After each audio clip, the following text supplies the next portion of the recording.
Lo más apropiado después de ir de pinchos, pero lo hemos visto hoy en Bilbao. Sangre, tiros, mordiscos y zombies. Todo o casi todo de mentira, eso sí. Ese concurso de cortometrajes Cinebi Express. ¡Acción! ¡Infectados! ¡Coño, el vato reacciona, vamos! ¡Vamos, vamos, vamos, vamos! Bueno, vamos pero por partes, que para algo esto es una de zombies. Por un lado, sesiones de maquillaje terroríficas, 1 hora para cada muerto viviente. Por otro, un director y su megáfono. Cerca 25 actores y la policía. Algo se nos escapa en este guión.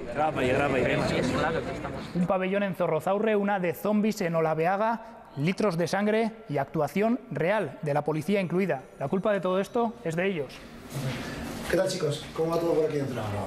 Bueno, yo soy Álvaro Gordejuela y él es Iñaki Rodríguez y ambos somos los directores y productores del proyecto ECO. ECO. Estamos con uno de los 54 equipos participantes del Cinebi Express, 48 horas y un tema, Cinebi y la ciudad de Bilbao. De ahí a una de zombies. Podemos decir que bebemos de la leyenda que creó hace muchos años Alex de la Iglesia con los relatos de la Cosa de la Ría. No se ría, que es cosa muy seria, o al menos como para morirse de risa. Es parte, sí, de no dormir. Solo nos queda una cosa por aclarar. ¿Qué hacía la policía en el rodaje? Nos vinieron las chachas y según ellos nos mandaron al helicóptero de milagro. Fue un problema que se resolvió y junto con más, pero que se han ido resolviendo todos. La verdad que estamos muy contentos con eso. Cinebi Express, un rápido mordisco de cine. Aperitivo del Cinebi de la semana que viene.